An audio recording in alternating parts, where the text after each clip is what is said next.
into institutions, into rural infrastructure, into land conservation, into climate change adaptation, and so on and so forth, and a smaller part, about 1/7 or $7.5 billion, would go into direct assistance programs.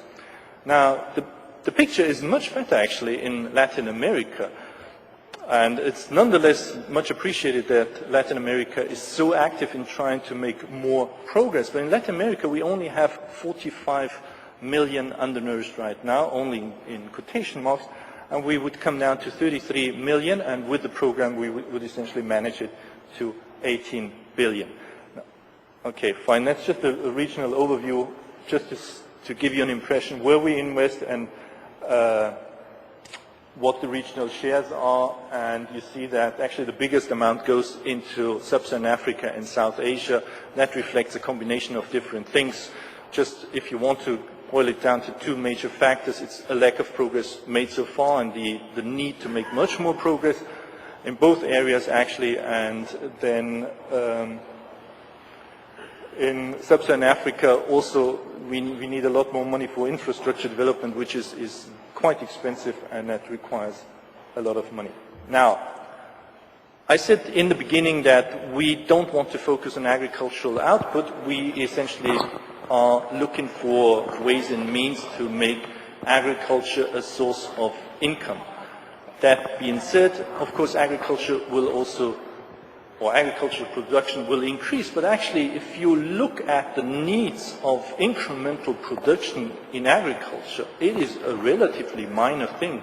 So the difference between the baseline and the zero hunger scenario in terms of agricultural production increase is just a little bit more than 5%. So that's a tiny little thing. It is of course much higher in some of the most affected economies, and it is even much lower in Latin America, where we would only have some 2.2%.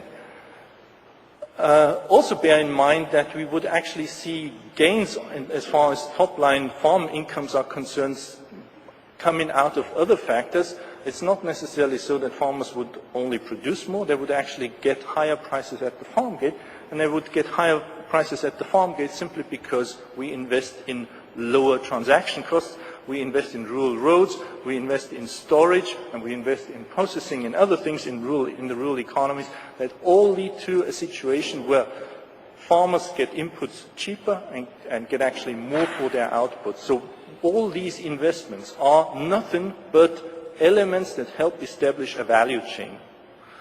And the amounts that are required here are actually quite, the benefits are quite enormous. Just to give you a couple of ideas of the magnitude of the impediments that are being faced in developing countries. If you look, for instance, how much it costs to bring a ton of fertilizer from, say, the US to Mombasa, it's about $40 per ton, and if transportation costs fall further, then it's even less. To get the same ton of fertilizer from Mombasa to Kampala costs 120, and sometimes even more if you go further down into the hinterland. So this is just like an enormous import tariff on inputs. You have precisely the flip side of that coin on the output side. This 1 ton of bulk that you produce on the farm is essentially facing an enormous export tax to get into the international market. You pay exactly the same amount again. So by reducing transportation costs, you automatically, even if you don't increase output, which will come automatically, you increase farm incomes, both because you increase the top line and you reduce the capital cost requirements, and therefore you also increase the bottom line of a farm outcome. Same for storage. Between 25 and 40% of crop production is actually lost on the farm, or between the farm and the market.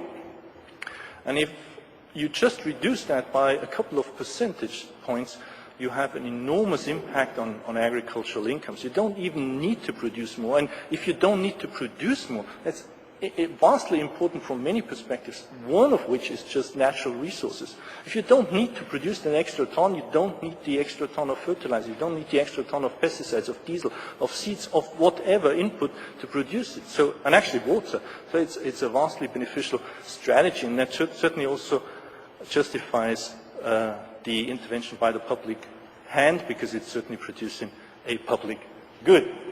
We're also investing in efficiency. People quite often are simply not able to produce anything because they are too hungry. They are completely deprived, and the only factor that they have available cannot be used simply because they don't have enough to eat. So by just giving them access to food, that's one of the things. Institutions make investments work.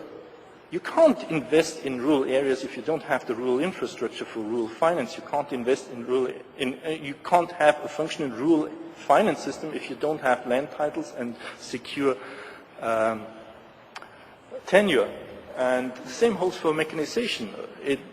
One of the reasons why African mechanization failed was a lack of institutions. So it is absolutely essential to have a secure spare part provision system, to have vocational training for the farmers who operate the mechanization, and have schemes that allow them to reduce costs, and so on and so forth.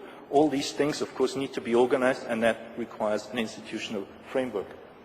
And we generate, of course, jobs. We generate jobs in the construction and maintenance of roads, in storage and processing facilities, in building and operating institutions. And we invest in sustainability of production.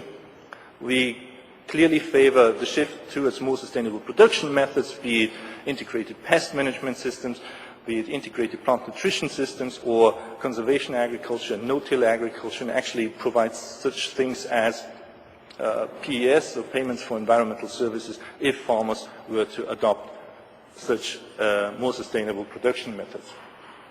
So all in all, we try to invest in both financial assets, but we also invest in people, in human capital, and we invest in productivity, and we invest in sustainability. The exact data and amounts can be made available on request, and they will be anyway published soon.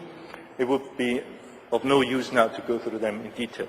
Just to conclude, would it be possible to generate the money? Well, we thought actually it's a lot of money and it would be difficult. But then we said, okay, we have at the moment $113 billion of ODA overall, and we think that some of the investments we are proposing should actually be paid out of general ODA. So we think food stamp schemes and food assistance schemes are pure humanitarian aid that should come out of ODA. That's about $7.5 billion. We also think that institutional development and infrastructure is not only useful for the rural population, it's a useful thing for the entire economy, and should at least, with a share of 25%, be financed from general ODA. If we then take the remaining 36 billion and split it between developing countries and developed countries, we would end up with an amount of about $18 billion. Now, in terms of agricultural ODA, that would be just about the percentage share that we had in 1983, about 16%. So, from that perspective, it should be possible. It should be possible even if we don't tap into any other new possibility that will also be discussed during the summit. What is really required, and let me finish with that, is the political will to get such an investment program started. Thank you very much.